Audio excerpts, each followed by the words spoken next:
નમસ્કાર મિત્રો, સ્વાગત છે તમારું ગુજરાત વેધર યુટ્યુબ ચેનલમાં। મિત્રો, બંગાળની ખાડીમાં અત્યારે લો પ્રેશર સિસ્ટમ તૈયાર થઈ ગઈ છે અને 24 કલાકમાં વેલમાર્ક લો પ્રેશરમાં આ સિસ્ટમ ફેરવાઈ જશે। આ સાથે નક્ષત્ર પણ બદલવા જઈ રહ્યું છે। આ નક્ષત્ર મોલમાં કેવો ગણ કરે તેની પણ આપણે આગળ વાત કરીશું, પણ હવે વાત કરવાની છે કે આ સિસ્ટમની કે ક્યારે ગુજરાત ઉપર આવશે અને વરસાદની ક્યારેથી શરૂઆત થશે। તો મિત્રો, આ સિસ્ટમ વેલમાર્કમાં લો પ્રેશરમાં એટલે કે હજી મજબૂત બનશે, એટલે વેલમાર્ક લો પ્રેશરમાં આ સિસ્ટમ ફરશે અને ગુજરાત ઉપર આવશે। એટલે ગુજરાતમાં ભારે વરસાદ તો થશે જ આ સિસ્ટમના લીધે, પણ સૌથી પહેલા કયા વિસ્તારમાં, ગુજરાતના કયા વિસ્તારમાં આ સિસ્ટમ અસર કરશે?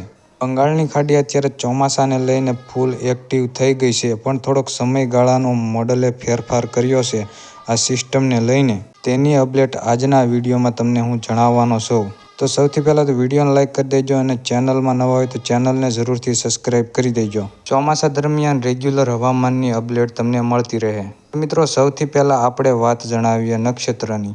આ નક્ષત્ર 16 તારીખે બેસવાનું છે અને આ નક્ષત્ર મઘા નક્ષત્ર જ રહેશે અને દેડકાના વાહન સાથે 4 વાગ્યે આ નક્ષત્ર બેસવાનું છે। 16 તારીખથી 30 તારીખ સુધી આ નક્ષત્ર રહેશે અને આ નક્ષત્રનો વરસાદ મોલ માટે અમૃત સમાન ગણાય।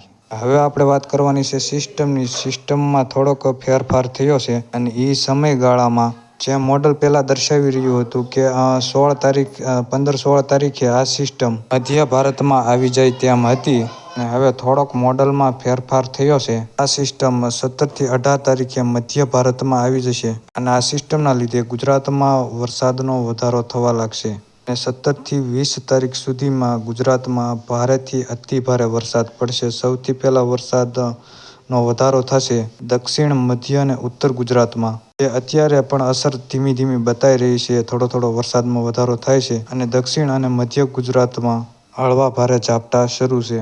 કેટલાક વિસ્તારોમાં ઝાપટા પડે છે તે કોમેન્ટમાં જણાવજો અને આપણી આ યુટ્યુબ ચેનલને જરૂરથી સબસ્ક્રાઈબ કરી લેજો।